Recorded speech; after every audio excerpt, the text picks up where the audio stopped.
Recording started. Welcome to Global Ed TV. My name is Lucy Gray, and I'll be your moderator for this evening. We're excited to have our second Global Ed TV webinar tonight with Lisa Petro from Know My World, and we're going to be talking about global education in action. The Global Education Conference is a community of 23,000 members who are interested in global education. We host a main conference in November, along with several other virtual and face-to-face events for educators to join in. We hope that you will check out our community at globaleducationconference.com for updates, and you can see all of our events at globaledevents.com. Know My World is a global education resource that coaches teachers in digital shared learning experiences with classrooms all over the globe. Through social, emotional, cultural, and academic learning, Know My World offers a variety of programs and professional development opportunities to bring global education into your community. Please check out their website at knowmyworld.org. Without further ado, I want everybody to indicate where they are in the world by clicking on the star in the tools to the left of the whiteboard and showing us where you are. And this kind of gives us a sense of our audience tonight and how we are practicing global education by being part of this. All right, so it looks like we have a lot of East Coast people. We've got somebody up in Canada.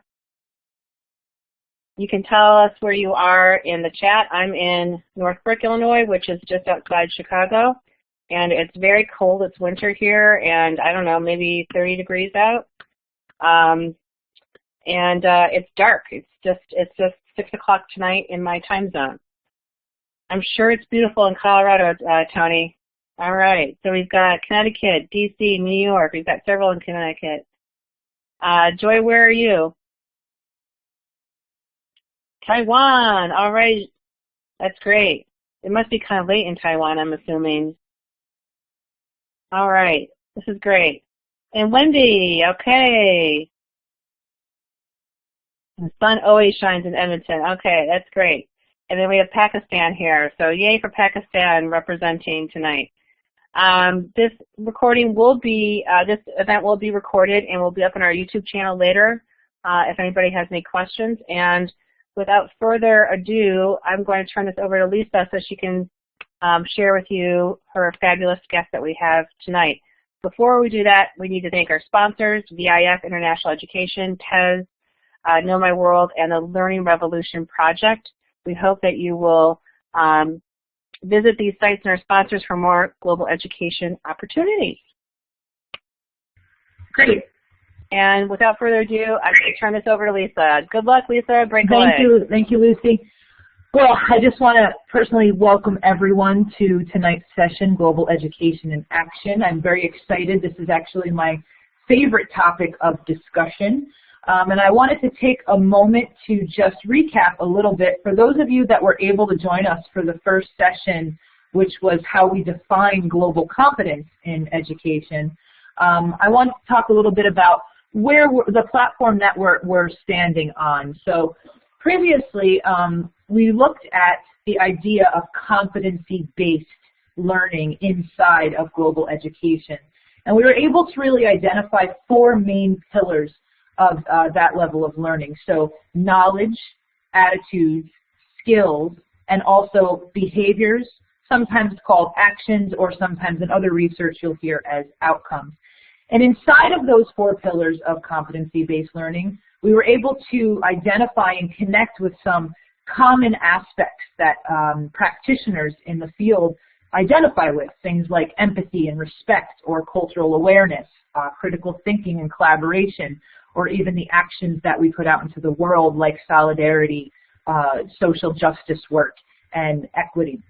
And so from there, we looked a little bit at the research that's in the field. There's roughly 50 years of research inside of global competency and education, and over 20 definitions and models in the world. So we pointed out some notable contributors and researchers, really letting everyone know that this series is intended to bridge any gaps between the academic research, the scholarly research that's been available to us, and also for some of those tacit practitioners, ones that have been doing this kind of work in their classrooms, in their schools, in their community organizations, and might not be aware necessarily of the vocabulary and the terminology, and really bringing that together to create intention and something powerful inside of the learning process. So having said that, I will say again, I really encourage all of the participants to go forward and to look into this research and read deeper into some of the concepts that we discussed. And then the next thing that we covered in the last session was looking at two examples of models that can exist inside of curriculum. One is a very popular model. It's the Hunter Global Competency model, and also a recent model from Prepatec at Tec de Monterrey in Mexico in the Multicultural Competency model. So where does that lead us tonight? Well, tonight that leads us to three very special guests. I'm happy to welcome practitioners in the field in different capacities. We have with us tonight Darshini Diarpino. She's the director of the After School Project at the Boys and Girls Club in the city of Newburgh in New York. She's going to talk to us tonight about some of the projects and practices that they use with students, inner city students in the community organization. We also have Genevieve Murphy, who is the Global Development Director and co-founder of Know My World, and also a social and emotional educator at the American School Tai Chung in Taiwan. And then lastly, who can't be with us live, but who has been gracious enough to send us a video session, Eduard Mutener Perich from Spain, who is the founder of a brilliant organization called Inventors for Change.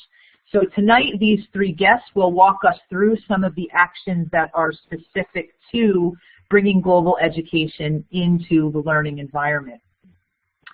So the burning question for tonight's session, what kinds of pedagogical practices are specific to global competence education in the classroom?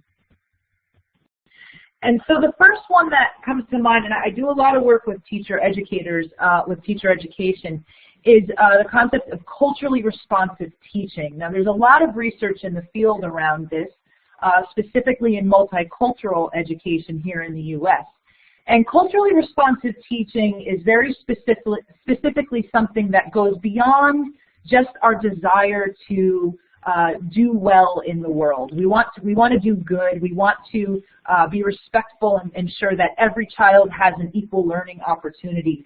But this goes deeper than that. It goes deeper than our desire to notice and respect cultural differences.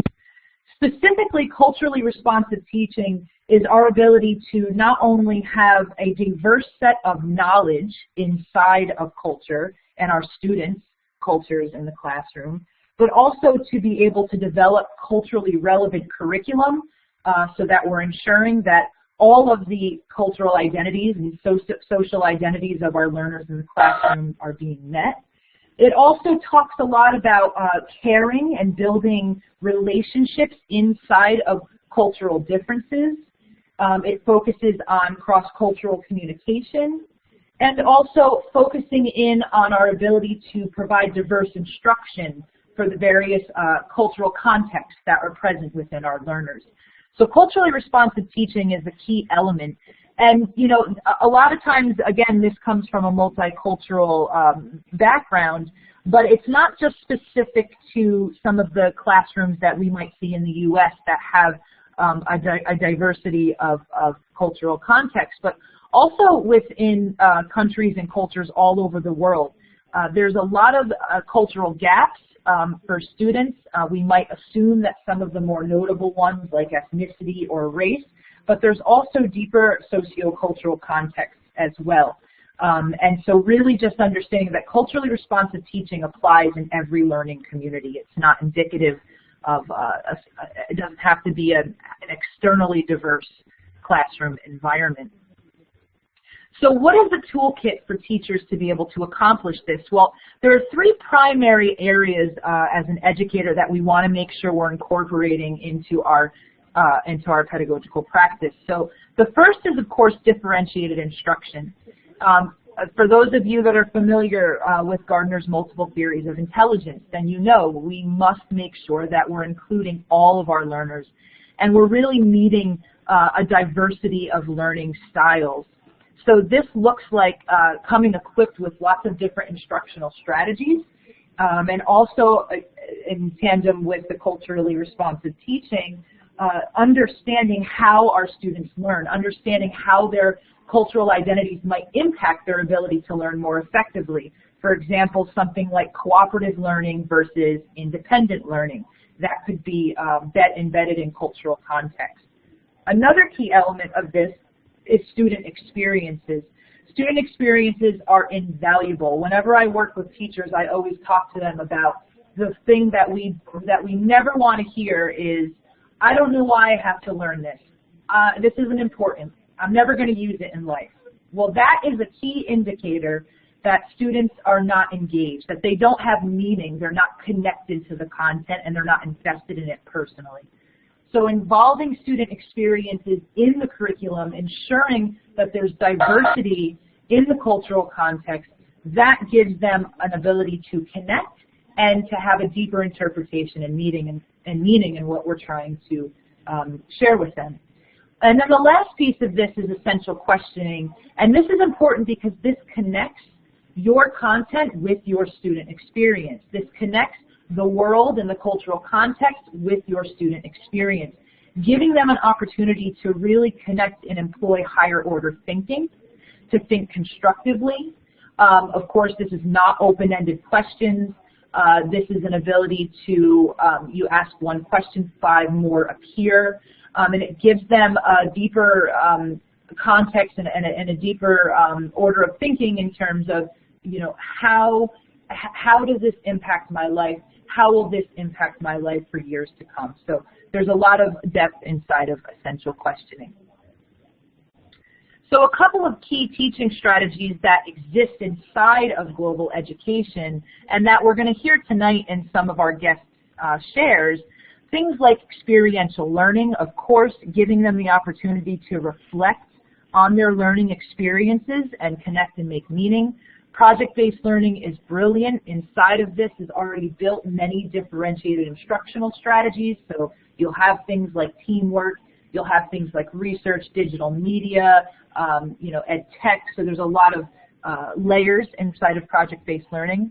Also, contemplative practice and mindfulness. I'm a proponent of this. This is really the ability for students to have a deeper sense of reflection on what they've learned and to also employ social and emotional learning to moderate and self-regulate and think critically about who they are, the choices they make, and the impact they have on the world. Challenge-based learning very clearly gives them opportunities to explore, to problem solve, to be autonomous and independent, but also work collaboratively to create solutions in the world. Collaborative learning, of course, teamwork. Dialogic instead of debate, and I just highlight this as important. Inside of dialogue, we have an opportunity for conversation. But when we talk about debate, it's often a dominant-based system, and there's no equity in that. The idea of debate is for one person to come out in the victor. So dialogic strategies allow for open communication, multiple perspectives, cultural context inside of perspectives. And then lastly, I add flipped classroom. Flipped classroom is worth noting. I know that many people see flipped classroom simply as a digital strategy, but actually this is a great alleviator for teachers that feel that there's not enough time, that they're teaching to the content, they're teaching to the subject, and there's not enough time to bring some of these practices in the classroom. With flipped classroom, the idea is that you could send students home with the content information they need to prepare for the class, and then inside of the class you can dedicate your time to some of these more dynamic strategies, projects, and teamwork. So going forward, I just wanted to share briefly, before we invite our first guest in, about what kinds of practices incorporate global competency and multicultural education to the classroom. And it's very specifically activities and learning experiences that do these things. This is from G. Pritchie Smith, brilliant theorist in multicultural education. And he points out a few things. Inside of your classroom, making sure that we're moving students from culturally familiar to unfamiliar. So giving them opportunities to really get out of their comfort zone. And conflict and discomfort, it can actually be a good thing. It challenges us. It brings us out into awarenesses of things we can't see when we feel comfortable. So of course we want to do that in safely constructed learning environments. We want to set a space that students are able to do that, but really allowing them to understand that the conflict is not necessarily the bad thing. It's challenging. It's what human beings do with conflict that can have the greater impact of discrimination and oppression and violence. So we want them to explore conflict and challenge as a good thing. Also developing their identity from this ethnic psychological captivity to something more multicultural and global.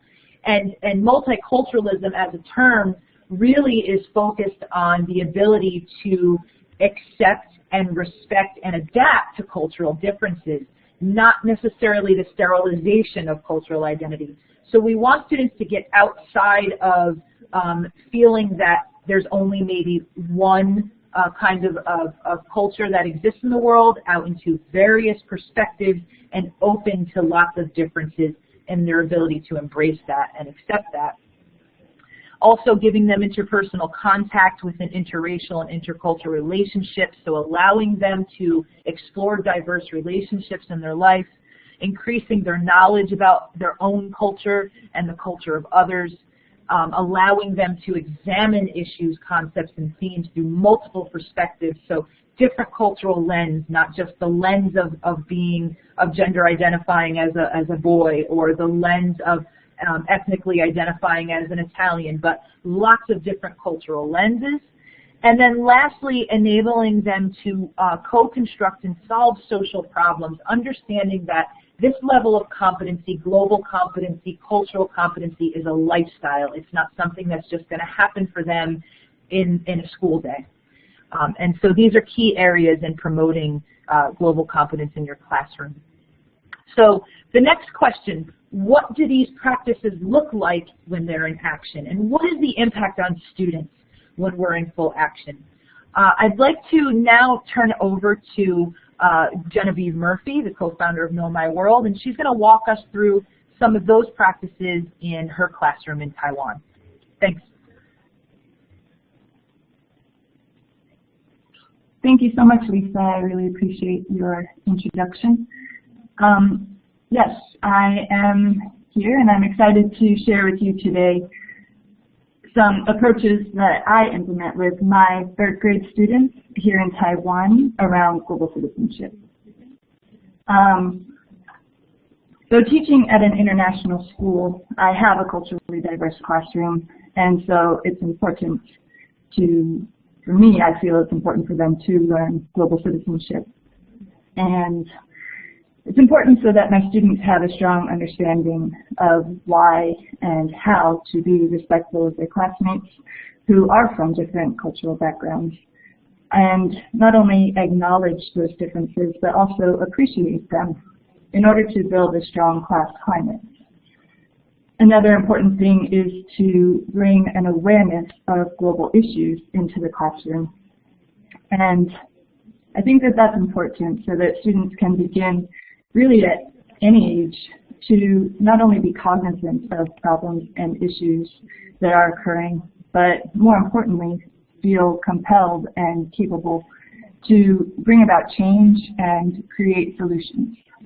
So I feel that age is only a number, and the more that students are encouraged to think critically and collaboratively and creatively, the more confident they'll become in these skill sets.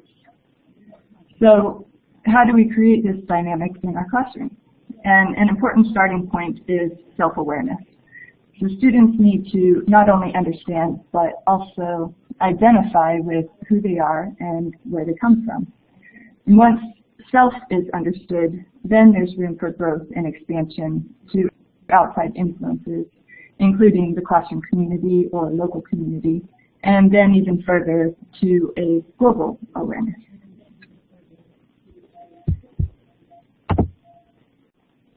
A project that I do with my students to help with self-awareness is creating a class culture book.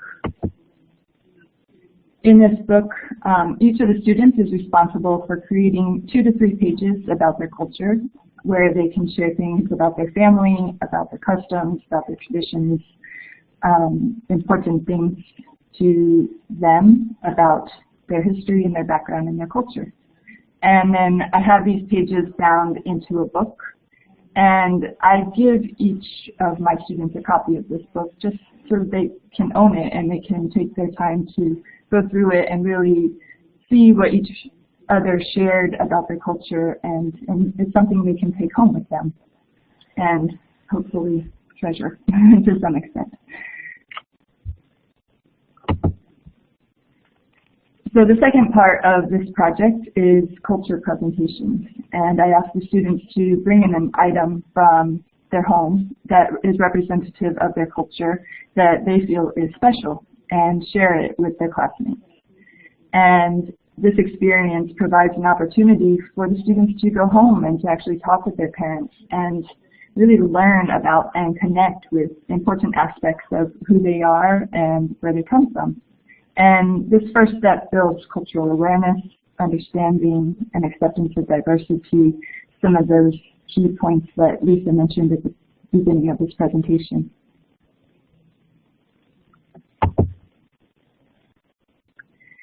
So also as mentioned, as experienced educators, we know that the most effective teaching method is experiential learning and providing students with hands-on learning projects and opportunities to have personal interactions with their learning and with their experiences. So providing these types of opportunities is also important towards creating a cooperative class climate.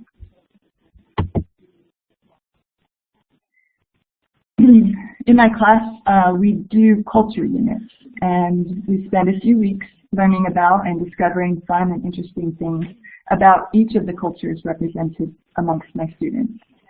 And these units include not only learning geography and history, but also more engaging activities like creating the country flag or playing games, doing art projects, listening to music or singing songs, reading literature from different countries and authors from different countries.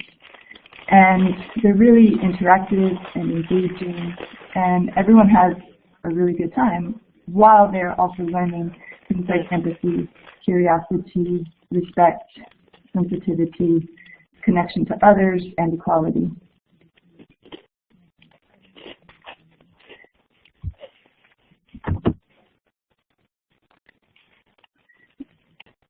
Once you have a united class climate, then you can start to expand the students' awareness to local or global situations.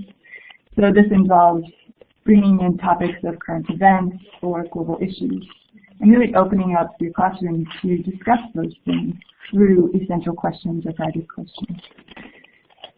And students really have a lot of great ideas and interpretations and things that they really want to share when they're given an opportunity to discuss these things. And my favorite part of these units is our class discussions. We have really great class discussions where everyone is making thoughtful contributions and excited about sharing and listening to what each other is saying and offering solutions, and a bunch of excited 8-year-olds about how to solve global issues is really fun conversation to have.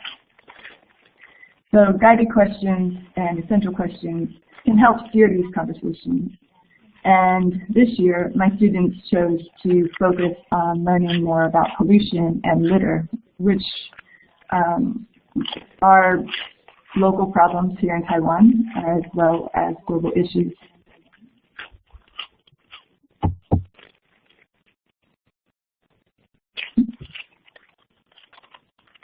So as part of their research, they connected with a school in Australia to discuss the issue and to get perspectives about these issues from another country.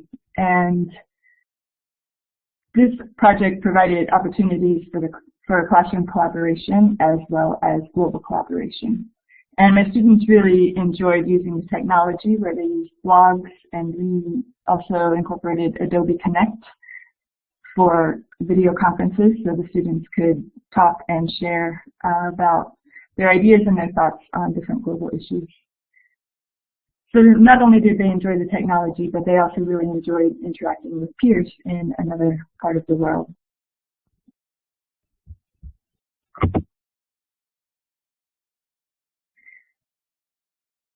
It's important to remember that as we are talking about global issues, that we also focus on the solution and possibilities of things that they can create and action plans that they can do in order to help solve these problems. So again, through class discussions, the students identified things that they could do to help minimize litter and pollution and to contribute to a solution. So these ideas included things like picking up trash, not using plastic bags when they go shopping with their parents, and not buying things with additional packaging, which is quite common here in Taiwan. So they'll take vegetables but then wrap them in individual plastic bags. So just being mindful of what they're choosing to buy when they're buying things.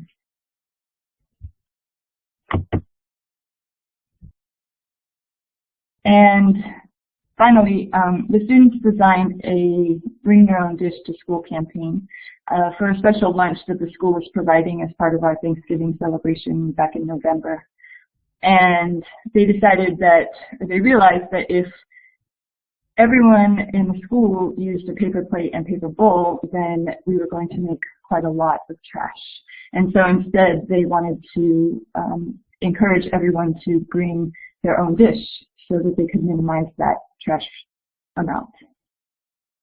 So they worked to make posters, and then they went to all of the elementary classrooms to promote their campaign. And by the time they were done with the elementary classes, their excitement and enthusiasm was so great that they asked if they could go and talk with the middle school students, and then they wanted to go talk with the high school students, and then they went and talked with the principal, and they probably talked to every staff member as well, and encouraged all of them to bring their own dish as well. And I was really impressed with my students because they had that courage to go and share this idea that they were quite passionate about, and they weren't intimidated by speaking with students who were in middle and high school like they normally would, but this passion just kind of drove them to want to go and reach out and talk with as many people as possible. And it wound up being a very successful campaign. And a lot of students and teachers in the other classes brought their own dish for the Thanksgiving meal. And not only that, but the idea stuck. And now anytime we have a special lunch, the students remember to bring their own dish and they get excited about it. So I'd like to end just by sharing a short video from my students about their pollution and litter projects. And I thank you for your time and attention today. And I enjoyed sharing my amazing students as well as some applicable classroom tactics for teaching global citizenship in elementary classrooms with you. And please enjoy this video. And I'm just working on getting the video up, so there we go. Is everyone able to see the video?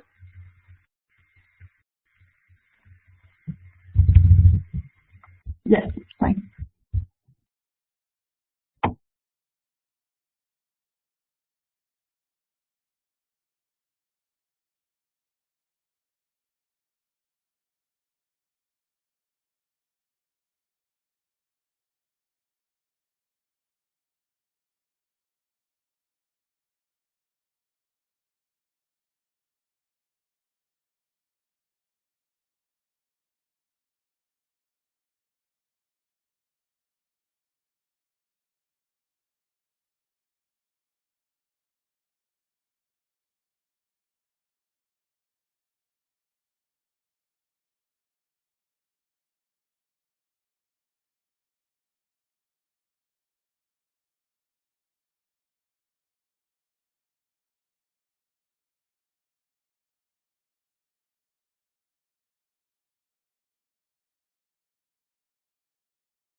Okay, I apologize for those of you that were not able to see the video.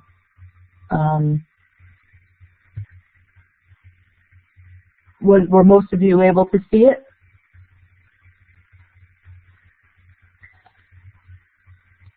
Okay, great. Okay, well then I'd like to take an opportunity, actually, we're going to go to another video, and this was sent to us by Edward Mountenier from Inventors for Change. And I'll just wait a few seconds in case for some of you that the video is still playing.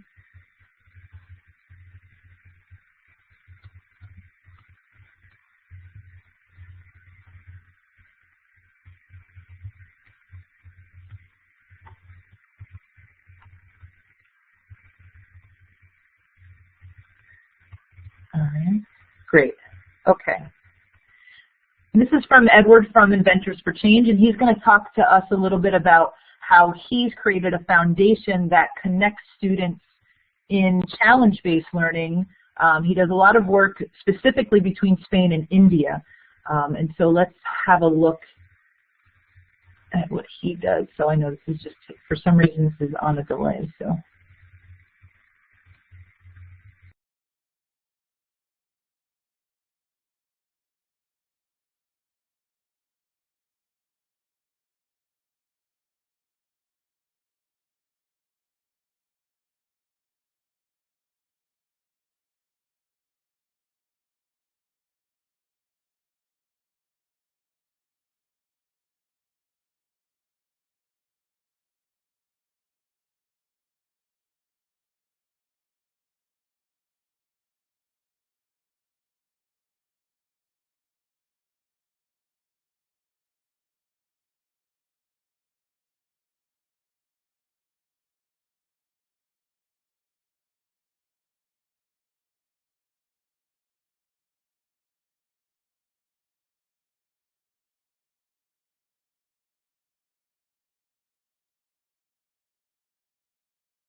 Great. So that was Edward and Inventors for Change. I highly recommend checking them out. I've put their link in the chat box. And so next we're going to hear from Darshini D'Arpino from the Boys and Girls Club in the city of Newburgh, New York. So Darshini, I leave it to you to walk us through some of the wonderful work that you've been doing.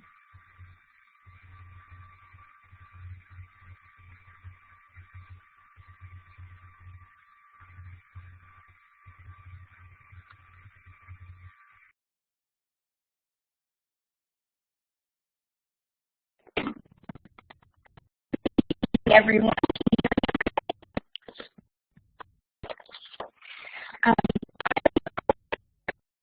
Of the of Newburgh, it's kindergarten to we discussed at the Boys and Girls. I'd like to give you background on the north of New York. In 2010, the violent for 7 out of the last times. Darshini, can you stop for a second? Your audio is really, really super choppy, and I'm wondering if you could quickly go up to the tools in audio and run the audio setup wizard really quickly and see if that helps. And we'll wait for you. it's really hard to understand. We want to hear you desperately, but we can't because it's really choppy for some reason. Okay, I'll do the auto setup real quickly. You just sounded okay there, so that's kind of funny. Anyway, just run it really quickly, and then we'll keep going. Okay, we'll wait for you. Thanks everyone for your patience.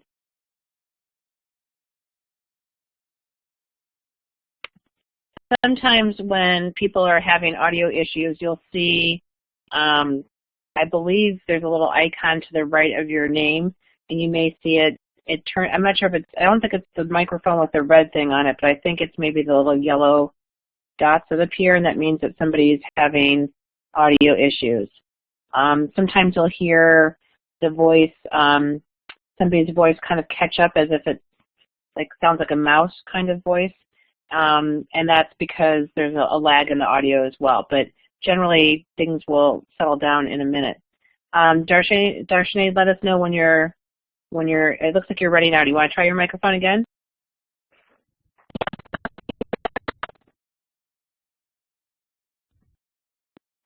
I still heard you I still heard that funny choppy sound. Try it again.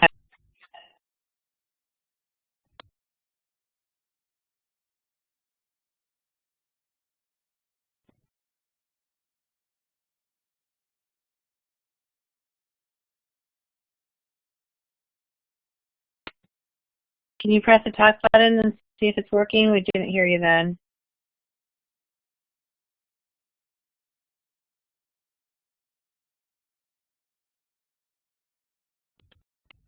Hear me?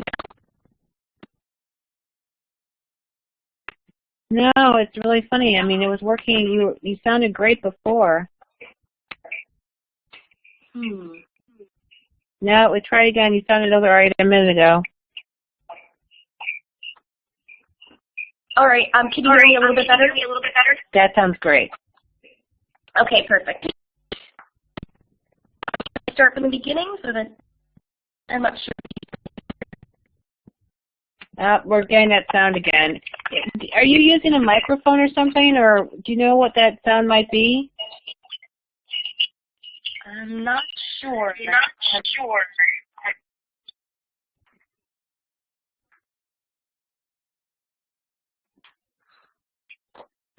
Let me check my settings again.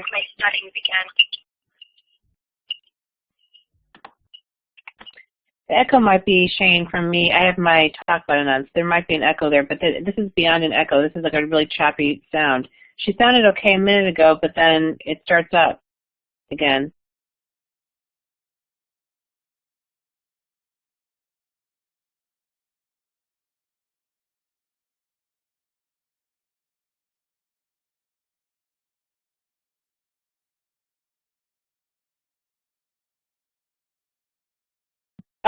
One of our participants just suggested a really good thing. You might want to try using a phone for the audio. Darshini, and I can send you the phone number for her to call in for this, and then that might help you. Let me pull that up. Hang on a second. The phone number is, if you want to join the teleconference, this is it right here. And why don't we try that? Sorry, I think I just pasted the whole email, but it's at the very bottom right there. Darshini, do you see that?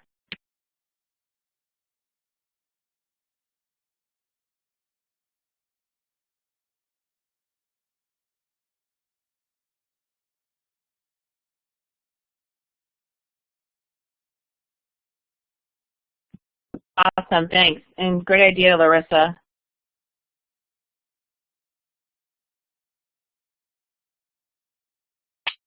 I'm sure you have great things to hear and we want to hear you, so hopefully this will work.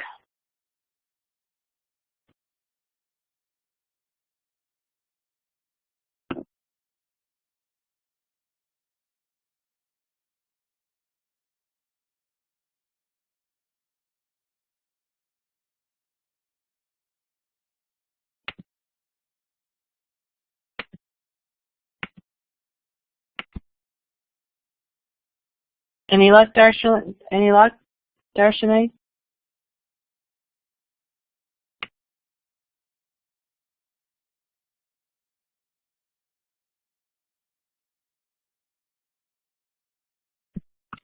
It shouldn't be invalid. We had somebody in earlier.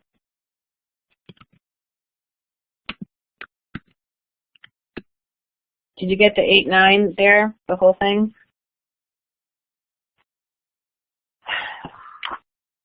Let me see. I'll try it out myself.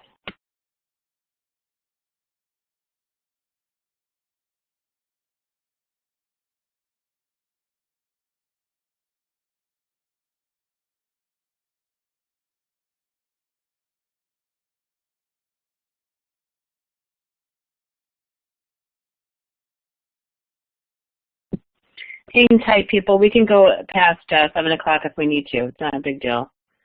Or 8 o'clock if you're on the East Coast. Let's see if she can get in. And if not, maybe Lisa can walk through some of these slides if the audio is still not great. All right.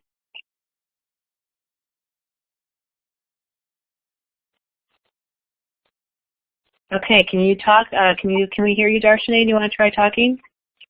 Yes, can you hear me? Yes, we can.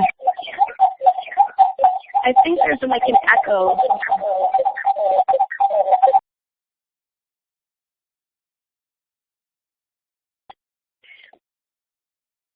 All right, can everyone hear me clearly now? Yeah, there's a terrible echo. And I have my... Turn the mic off your computer. You gotta mute your computer because the audio from the computer is coming through.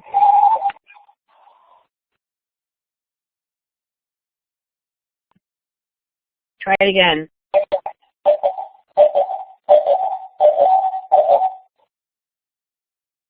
Okay, is it fixed now? Can you hear me clearly? Oh, great. Okay. Yay.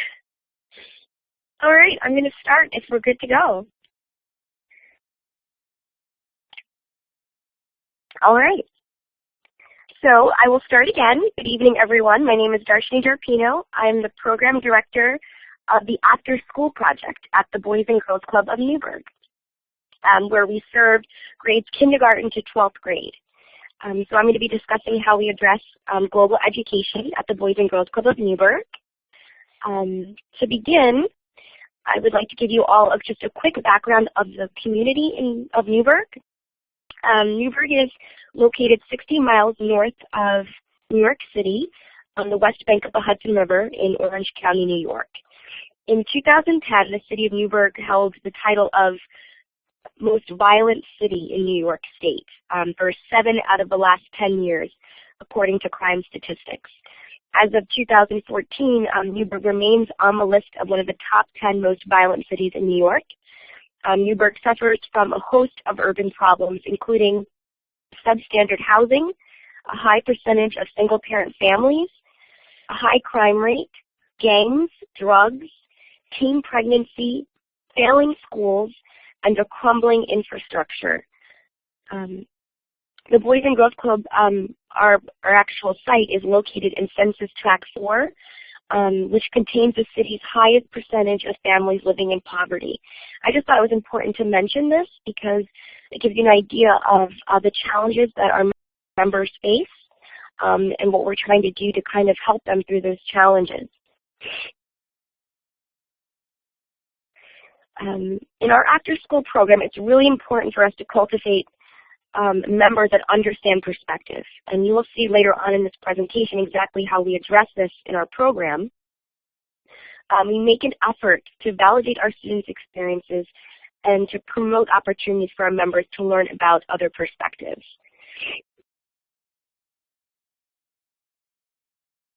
In our after-school project, members collaborate in groups and they create projects. They present these projects to parents in our after-school community at a symposium, and these projects are just wonderful displays of what the children have learned with us over an 8-week period.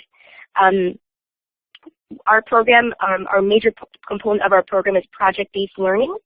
So the students have to research their projects, use teamwork to collaborate in groups, and then communicate their findings to others. And we want our members to be active learners, so it's really important that they're involved with whatever the issue is that they're dealing with, whatever the guiding question is, or community issue or world issue that they're trying to solve. So our focus is on enrichment activities. We want to expose the children to activities in the arts and technology and sports that they wouldn't typically normally be able to participate in. And so we use the arts to develop those 21st century skills, whether it's dance or music or digital arts or visual arts. And our members really look forward to these activities.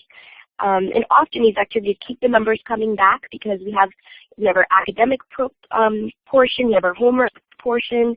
So the activities is something exciting the students can look forward to. It's kind of their reward for doing such amazing work with us.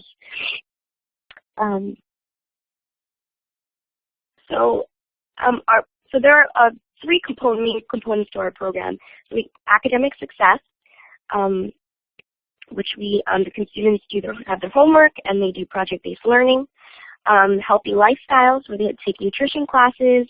We have a program called Triple Play, where it's all about the mind, body, and the soul, and encourages the students to get up and move and exercise.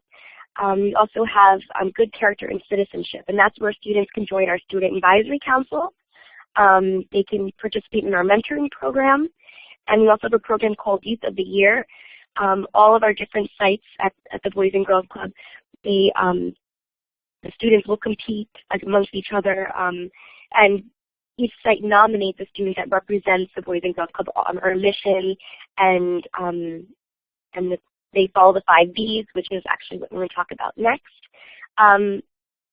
So we have at the Boys and Girls Club of Newburgh our core values, which are called the 5 Bs. Be safe, be responsible, be positive, be respectful, be great.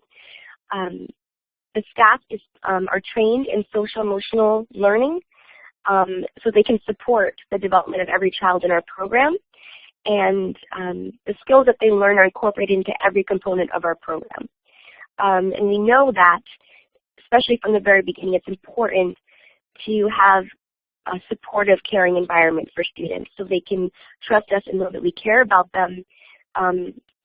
This really improves our program, but it's something that is incorporated into every aspect of our program. So SEL, at our program we refer to it as AMSERD. Self-awareness, self-management, social awareness, relationship skills, responsible decision-making. In our program, we start with self-awareness, and we start to work on how the students feel about themselves, their environment, and then we work on social awareness, and the students are able to work on projects in the community. We definitely encourage them to get involved in the community and to advocate for themselves. But AMSERD, what we call AMSERD, allows our members to have a common vocabulary, and they're encouraged to describe their emotions and to talk about their emotions and to talk about the world around them.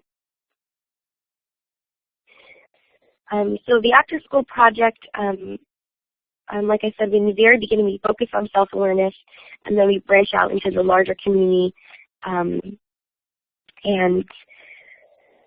we've learned that setting a caring environment is essential for learning, and we focus on mindfulness. We'll talk more in detail about how we do that, but we focus on mindfulness, self-awareness as the foundation of our program. So every classroom we have active word walls. So we call them active because we're constantly reviewing them, adding to them, referring to them in the classroom. So we have agency rules, which we call the 5 Bs, which we just spoke about. And we have the words, and we have definitions of the words. What does it mean to be respectful? What does that look like in each grade level? And we have the cozy corner in every classroom, where the students can, if they need a moment to kind of reassess, and they need a little time out there, they can go to the cozy corner and kind of regulate their own emotions and decide if they want to join the group. So it kind of empowers them to manage their own emotions and their own behaviors. And every Cozy Corner has a problem-solving wheel, and it's different for each age group. Like I said, we have kindergartners as young as kindergartners, and we have teenagers. But some of the things, like on the problem-solving wheel, it was helpful for the older kids, is to think about, well, the first thing is this really a problem? So they'll look at the problem-solving wheel, and sometimes it's just like something they can brush off, or sometimes it's something that it's not an issue that needs to be addressed at that moment. But it just gives the kids tools to figure out exactly how to manage their social interactions with one another.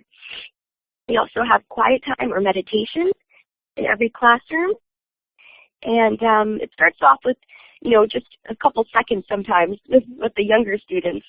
And hopefully gradually we try to build up to at least 5 minutes or whatever the students really need in that moment. It can be done on the floor, on a nice comfy pillow, outside in nature. Our older students, sometimes they'll put hoodies over their heads. And it's fine as long as they're able to relax and focus.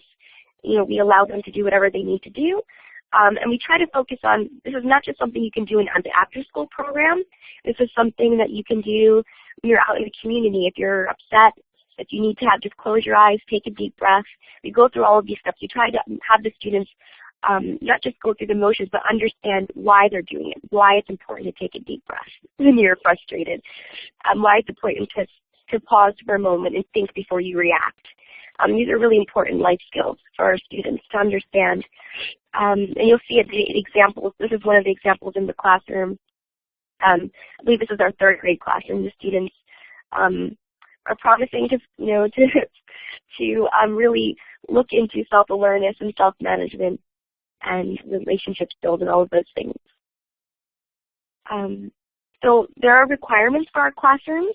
Every classroom has council time, which looks different in every class. So so in the kindergarten class, maybe they're all sitting in a circle and they have a question of the day that they talk about, or the students will come up with issues that they just have to talk about. They're just dying to talk about. So the teachers usually take the lead and we'll have a guiding question, but sometimes the students have their own ideas of what they'd like to talk about. And it's really a time to develop interpersonal skills, to communicate with one another, to accept differences when things are brought up. And it's just a wonderful tool for the kids to have their voices heard. And it's something that's a requirement for all of our classrooms. We have songs that the students sing. We have dance incorporated. We try to respect the fact that the students have been in school all day long and they're coming to us in after school. So if they need to get some energy out, we allow them to do that at council time. Or if they just want to sit quietly, we kind of take their lead and like we said, respect the fact that they've had a long day before they come to us. So the goal is basically to foster a positive environment and a positive student identity. And we do that through council time and our daily check-ins and questions of the day. So you can see we have a schedule. So our teachers set the lesson plans every week, and in their lesson plan they include each day of the week they have a different aspect of answer that they're addressing with their students. And I review it as the director of the program. Our director of education, Susan, also reviews it and gives feedback to the teachers. Sometimes we'll say, oh, that doesn't really sound, maybe you can add something to that, make it a little bit more fun or more engaging for your students. And our teachers are open to the feedback and make the necessary changes that need to be made. This year, we spent close to 9 weeks between the beginning of our program, which starts in October, to December, to focus on SEL. So we were very lucky that we were able to do that because that sets such a strong foundation that we can start off that continues for the rest of the year. So we're constantly referring to the 5 Ds as kids sing songs about the 5 Ds. They make chants. They make really fun videos, which you'll get to see a little bit later. And so, this is something that's really embedded into everything we're doing, even our electives, even interns that are visiting our program. All the interns go through an orientation and we tell them all about the 5 Ds so they're on the same page. And you should see the kids' faces when we have visitors and they're like, wait a minute, you know about the 5 Ds? You know about being great and being responsible? It's just a great way to build community, even with people that are just visiting for a short period of time.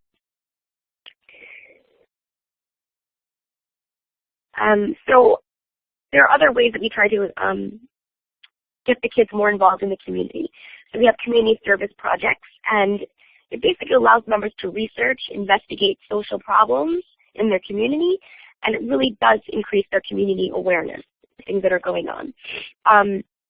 So our students are doing a homeless shelter collection for the whole month of February, and it's something that the kids have been saying since the beginning of the program. They see a lot of homeless individuals in their community, standing outside of our program at times, and we also have a library project where the students saw a need in the community. We have a library which is about 2 blocks away from our program. And one day there was a shooting on one of the major roads, like close to our program, the way that we usually walk to the library. There was a shooting. This person ran their car into a tree. The tree fell down and really upset the kids. And we were saying, well, we want a safe way to get to the library. So they came up with an idea to build a crosswalk to the library. And we were working, our youth council, they met with the director of the library, and we were in communication with the city council member for our ward, and we're working on building a crosswalk. And we try to make sure our students know that we will support any ideas that they have. We will advocate for them and empower them to make change. We also have a community cleanup project that's going on with our 3rd graders. The kids have a March for Peace every February. We have a youth council, which has 2 representatives from each grade, and I meet with them every Friday. And they have wonderful ideas, and we just have conversations about projects that we'd like to take on. It's a chance for them to have the director with them. They have all of my attention, and it's just a great way to have the kids involved in the programming. And we also have a laundromat project. This is something that the kids had this wonderful idea because they spend a lot of time with their families in the laundromat, like hours at a time. And they thought it would be a great idea to have like a literacy center in one of the local laundromats, which is actually like not even a block away from our program. So it will be youth council's responsibility to keep it tidy, to put books, coloring books, anything that they like to add to it, and kind of maintain it throughout the school year. We also have a wonderful event called the By Me Gala, and this gala is celebrating positive male role models in the lives of our female members. So you see the picture here of a young girl in our program with her father, and it's a wonderful event. We had the idea to do a father-daughter dance, but we also understand that some of our members may not have a father at home. So the idea is that a grandfather can come and stand by a young girl, an uncle, an older brother, even one of our male staff members who's a great role model can come. So last year we had our first event and we had close to 400 attendees. And it was wonderful. It was a very meaningful event. I mean, some of our fathers hadn't seen their daughters in quote-unquote years. So, I mean, this was just a wonderful opportunity to recognize also the wonderful male role models in our community. Our next gala, we're planning the gala actually right now, and it will be in May. So I'm looking forward to that. So the impact on our members. So one of the most popular with our members is the debates and journaling that we also do. So it's a chance for them to, during the debates, is having respect for other people's opinions and thoughts and feelings. And the journaling, which I forgot to mention, in our Cozy Corner we have journals. So the students, they like to write about what brought them to the Cozy Corner. They can do that in a private way. The journaling is a really great way to reflect and to validate someone's experience. We also noticed that in the beginning, You have incident reports. Students are just acclimating to this culture that we're creating. But as the program goes on, we notice fewer incident reports, less behavior referrals, especially as our students start to gain, strong relationships with our staff, which is very important. It just fosters a very positive environment, with common vocabulary, and meditation and council time really does transform your program. The effects on the staff, I should note also. Some of the staff members come in and they feel like the students need to have a, very strict guidelines, and that they need, kind of a hard edge, that they come from these communities with a lot of challenges and need, tough love kind of thing.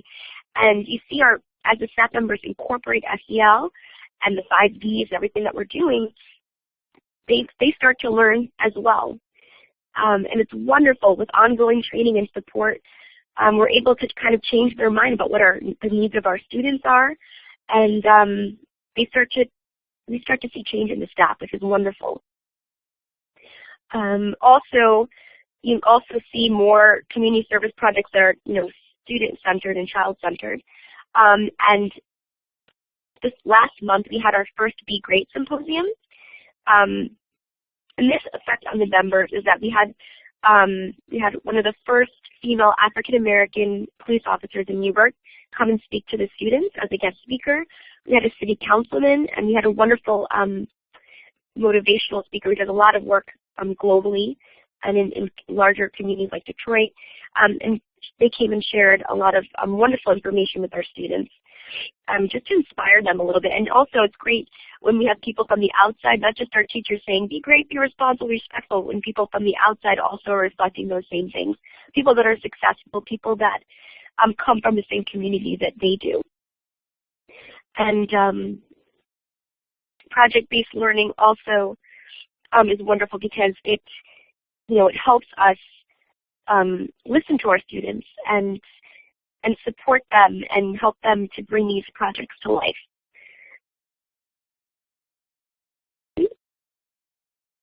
And lastly, it's really important for us to mention just our work with Know My World and programs like Play It Forward, which are facilitated by Know My World educators in partnership with our program staff. But it's just a wonderful resource for us to have, because it helps us to really connect our members with others globally. So last year our students were able to connect with other students in Taiwan, and through the Play It Forward project, which was amazing, they were able to really experience another culture through playing games in a fun, engaging way, using digital media and other resources. But when you saw the students, like when they were learning about what students in Taiwan do for fun and things that they do for recreation, it's just, you should just see their faces. They're just,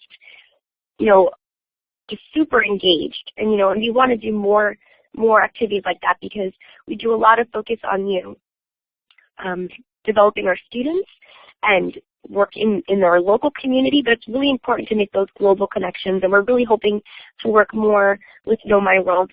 And I'm actually excited because we're starting programming soon with our younger students in April. So I guess I will, if I'm able to cue the video, I would love to show a video that our second graders made, which I feel beautifully demonstrate the effects of social emotional learning on our members. It's kind of like straight from their mouths. And actually, Lucy, I just want to make sure, do we have time for video? I know we're about 20 minutes over the intended time, so I just want to get the temperature of the room and see if we have time for that video.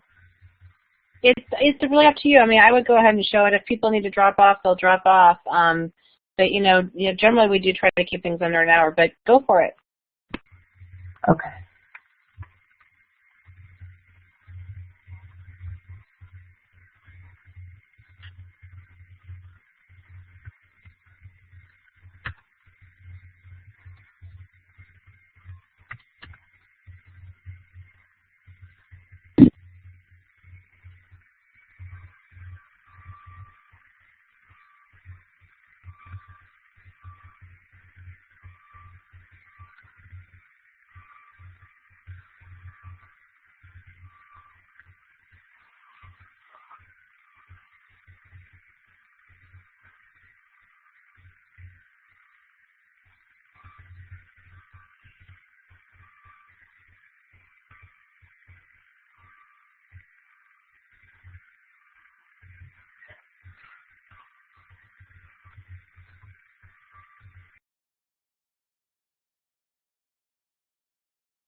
That was great. Thank you, Darshini.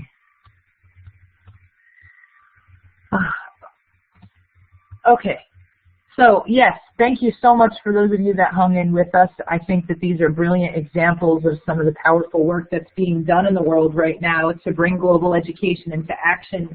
And I think it's really worth noting, particularly in the last segment that we saw, social and emotional learning is really a cornerstone in global competence.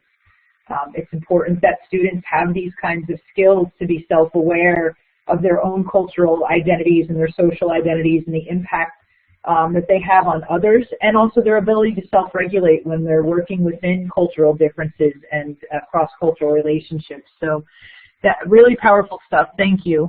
And I recognize next would be a question and answer segment, but I feel like as we've been going through, we've been answering many questions. So if there's anything burning, I invite you to put that up. And if not, we'll go forward and we'll just close out the webinar. Any burning questions? If you have a question, why don't you use the hand tool right above or right below the participants window, the top of the window. There's a little hand there. If you want to raise your hand, I'll give you the mic, and you can ask your question if you'd like to do that, or you can type it in the chat.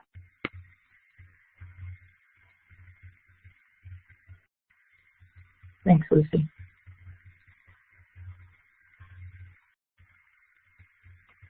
Okay. It looks like people are still thinking, or maybe they'll put something in the chat in a second. Just a couple tips here, everybody. If you want to save all of the links that were mentioned in the chat, and you want to save them for future use, you can go to File, the File menu at the top left-hand side of your screen, and go to Chat, and you can save the chat transcript to a text file. So that's one handy tip if you want to grab those resources as well. And Lisa has also put into the chat some of the links that are in the original posting on our website as well. This recording will be processed shortly after we leave the room, but we'll have it up on YouTube in the next couple days, and we'll send out the link to everyone who registered on Eventbrite. But you can also find it at youtube.com/globaledcon, and I can put the link in there for you. Last call for questions. Anybody have any questions? Or Lisa, do you have any final words for the group? Oh, one more thing I want to mention too before we close, and then I'll let you take us home, Lisa. We are doing this again in April, and the topic is challenges and strategies in global education. Lisa might want to be able to tell us a little bit more about that before we close. And the link is right here if you want to register for our third webinar in this series. So Lisa, do you want to finish things off and let us know what's coming next month? Sure, absolutely. Well, I just wanted to leave everybody with a call to action. So thinking about at least 10 strategies that you have in your classroom that support global education, ways you can expand your pedagogy, and also thinking about what kind of evidence you can create with your students that would demonstrate their experience with these practices. So how could you create something external for the world to see? And yes, we will be in the next session in April, we will be talking about challenges and strategies, ways in which we can come up against maybe some of the budgetary restrictions, administration or infrastructure, and creating communities that really support us in bringing these practices into our learning communities.